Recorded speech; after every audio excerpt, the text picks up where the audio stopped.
करवा चौथ व्रत कथा। एक साहूकार के 7 लड़के और एक लड़की थी। सेठानी के सहित उसकी बहुओं और बेटी ने करवा चौथ का व्रत रखा था। रात को साहूकार के लड़के भोजन करने लगे तो उन्होंने अपनी बहन से कहा कि तुम भी भोजन कर लो। इस पर बहन ने उत्तर दिया, भाई अभी चांद नहीं निकला है, उसके निकलने पर ही अर्घ देकर भोजन करूंगी। बहन की बात सुनकर भाइयों ने क्या काम किया कि नगर के बाहर जाकर अग्नि जला दी और छलनी ले जाकर उसमें से प्रकाश दिखाते हुए कहा, बहन चांद निकल आया है, अर्घ देकर भोजन कर लो।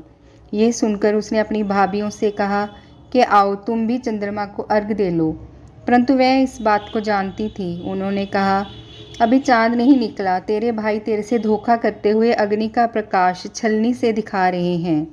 भाभियों की बात सुनकर उसने कुछ ध्यान नहीं दिया और भाइयों द्वारा दिखाए गए प्रकाश को ही अर्घ देकर भोजन कर लिया। इस प्रकार व्रत भंग करने से गणेश जी उस पर अप्रसन्न हो गए। इसके बाद उसका पति सख्त बीमार हो गया और जो कुछ घर में रखा था उसकी बीमारी में लग गया। जब उसे अपने किए हुए दोषों का पता लगा तो उसने बहुत पश्चाताप किया और गणेश जी की प्रार्थना की और विधि विधान से पुनः चतुर्थी का व्रत करना आरंभ कर दिया और श्रद्धा अनुसार सबका आदर करते हुए सबसे आशीर्वाद ग्रहण किया और उसी में ही अपना मन लगा दिया। इस प्रकार उसके श्रद्धा भक्ति सहित कर्म को देखकर भगवान गणेश उस पर प्रसन्न हो गए और उसके पति को जीवन दान देकर उसे आरोग्य करने के पश्चात धन संपत्ति से युक्त कर दिया।